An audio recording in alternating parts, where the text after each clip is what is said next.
Okay, in this video, I want to talk to you about something very basic that is basic to borderlines. And that is the subject of splitting, where they go from loving you like you're the king or queen of the world, the most amazing being that's ever walked the planet, then suddenly going to the opposite, where you are the worst person that ever lived and you are evil and horrible.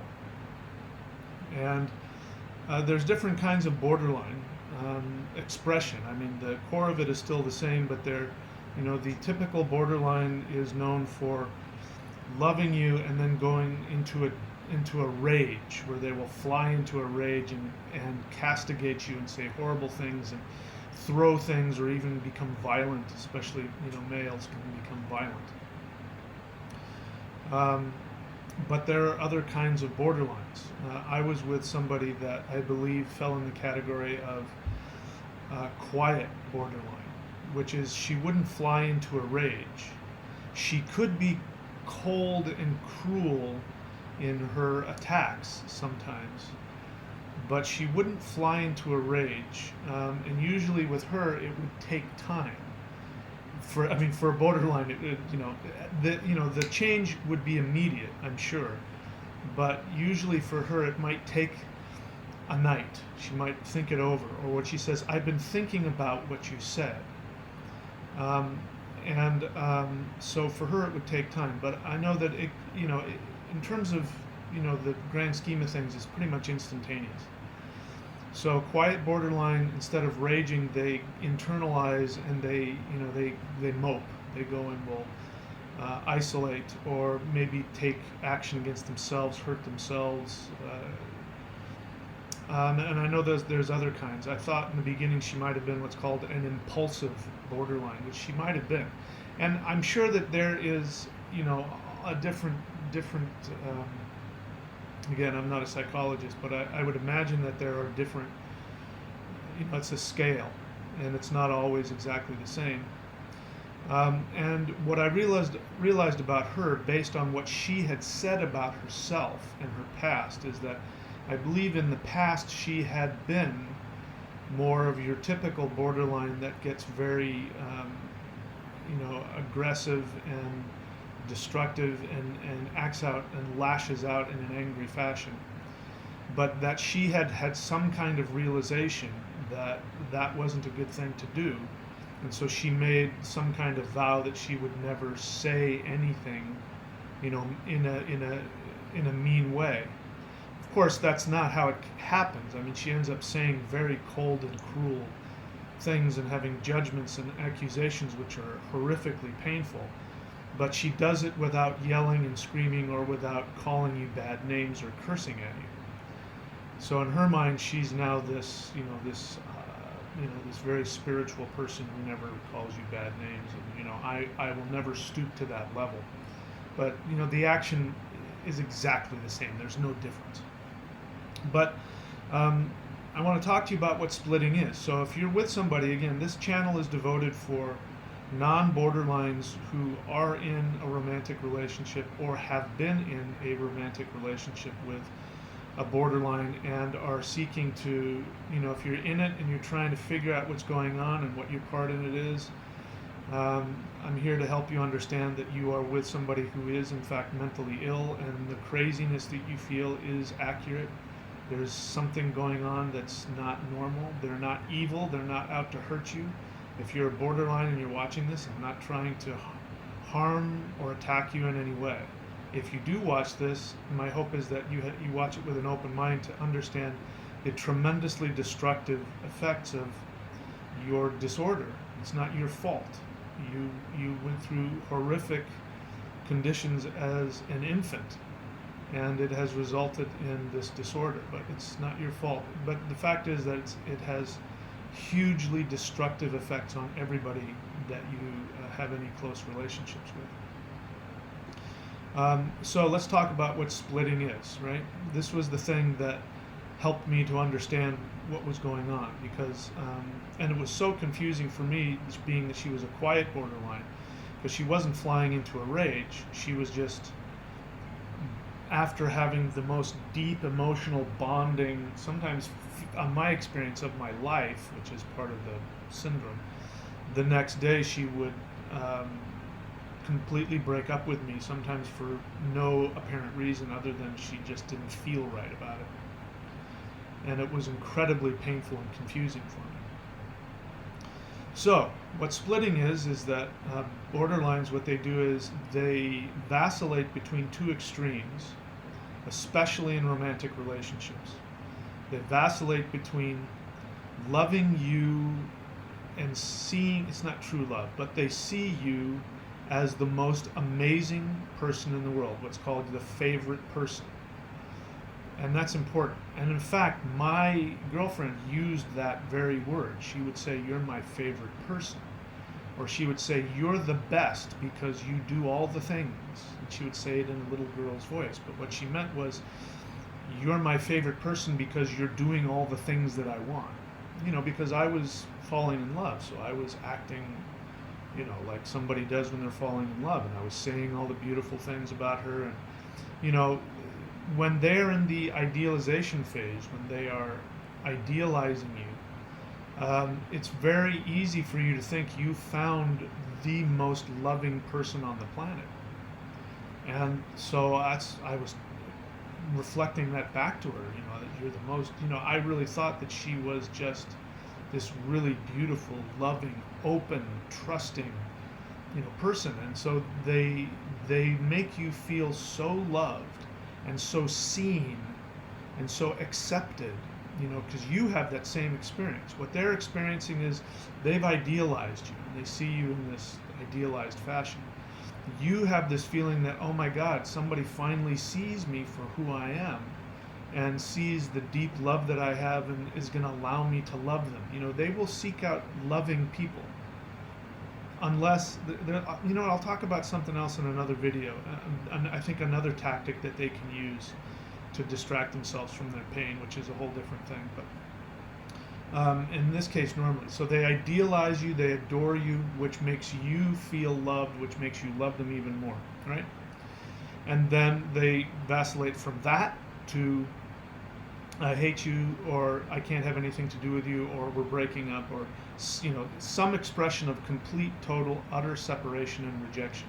Whether they're normal and they're screaming at you and calling you horrible names, or if they're, like in my case, they're quiet or impulsive, which means that when they respond, they just simply state that it's over and I can't be with you. You said this and you did that, and that's unsafe for me, and I can't be around you anymore, so it's over. Now, let's talk about, I think, what is most important and most deceptive and the most powerful aspect of it. I think without this first idealization phase, the dynamic of the borderline codependent would never happen. Because remember that you're codependent. If they've targeted you, and they do, trust me, they are looking for somebody like you with your attributes, and they target you. And once they target you, they go after you. So that's the other thing that you should know is, unlike normal dating, where like in the typical dating, the man has to woo the woman, even though she may think that she wants to be with him, she still wants to be wooed. The borderline doesn't need to be wooed. Once she or he decides that you're the one, they're going to target you and they're going to come after you. And they're extremely charming, extremely seductive, and they exude like this dynamic, sparkly brilliance, and they're usually very sexual, because that's part of how they escape the pain. And that's why they're amazing in bed. They're like, unless, like in my case, she had some trauma from sexual abuse, which made it difficult sometimes, but they're amazing. Once they, it's the most incredible, passionate sex you've ever had in your life, and you're like, oh my God, I've hit the mother lode. They're totally loving, totally accepting. They see me for who I am. It's the best sex. I'm going to have sex every day. So it's really, really enticing and really, um, it just draws you in. Without that initial idealization phase, I don't think codependents would buy into it.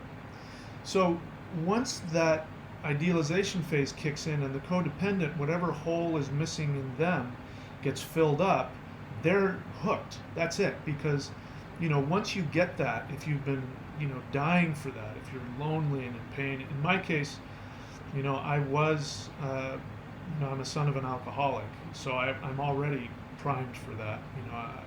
Emotional neglect as a kid and all that.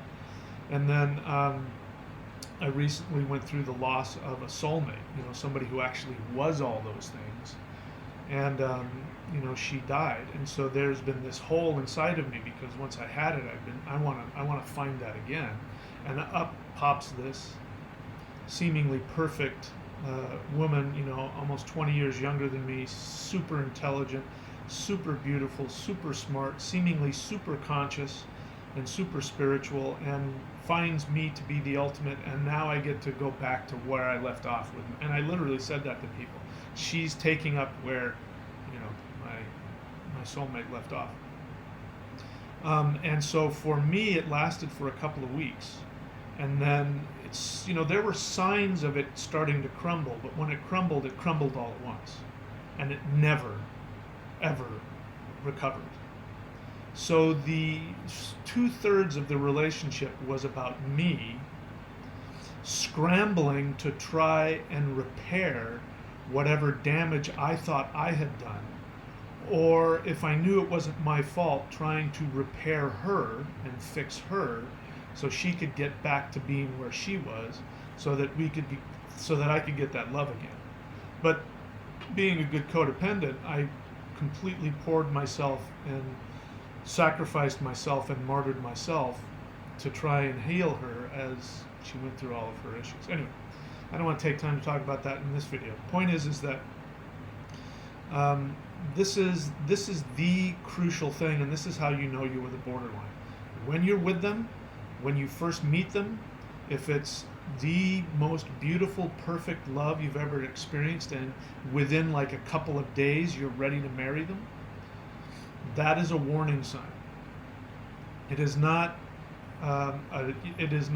proof, because I've had that experience and it actually did turn out to be the perfect relationship. So it can happen, but the old adage, if it's too good to be true, it probably is. And there will be a part of you that will be sensing that what is happening is superficial. This is something that, it just sort of plagued me, that there was this feeling that while everything on paper, the sex was beautiful, she was making me breakfast in the morning, she was giving me massages, we were having these seemingly deep conversations emotionally where we would connect, there was this feeling that I couldn't seem to figure out where it was coming from, that something was just too good to be true, and it felt superficial. So, listen to that. A real relationship, you can take your time. As I'm looking back on it, the one that actually was perfect, she took her time. We didn't have sex for, it was a long time, weeks and weeks. And she made it clear that I want to go slow, and I want to, she made it clear, and I remember that. So while everything was wonderful and beautiful, and I was falling in love with her, there were boundaries. So in the beginning, what'll happen is, with the borderline, once they've targeted you and they've decided that you are their ideal, the boundaries will disappear. And so if it's too intense, you got to know that. But if you're in the idealization phase, you won't be watching this video. So if you've already gone through the idealization phase and that has ended, in other words, there has been one time where they have decided that you're a horrible person. Once that has happened once, then you will never get back to that original idealization. Maybe briefly, but it will never be the same. Number one, because the damage they cause you, you'll never be able to fully recover. You'll always, this is when the codependence anxiety will kick in for you, and that will never leave. Something you need to know, that feeling you have inside that you're trying to fix, because now you feel really anxious and you're walking on eggshells and you're worried, am I going to do the wrong thing? That feeling will never leave. Say welcome to that feeling, because it will be your constant friend. 3 o'clock in the morning, 2 o'clock in the afternoon, you will never be free of that feeling, except for brief moments when you're with them, and if they happen to be idealizing you in that moment, then it will fade. But the moment that you leave them, even if it's you kiss them and hug them and I love you, the moment that you walk out that door, the anxiety will come back. You'll never be free of it. So that's another sign. If you've got that, there's a good sign that you're in a borderline relationship. Okay, so that's it. The splitting is they will love you or they will hate you. And I'll talk in another video about what is actually happening within them when they decide they hate you. Okay? If in doubt, like I say, in everything, look, just get out. If you believe, listen, if you've gone through pain and you've been through 1 or 2 of these cycles of up and down, you already know what the pain is, you're already feeling the anxiety, you have a delusion that you can fix it or it'll get better or they'll get better, something like that, it won't. Just get out. The kindest thing you can say is, this relationship is too unhealthy for me. I love you. I can't be with you or have contact with you, and that's important. I can't have contact with you unless you get therapy. Until then, I can't be with you. And I'll explain why you have to do that in another video.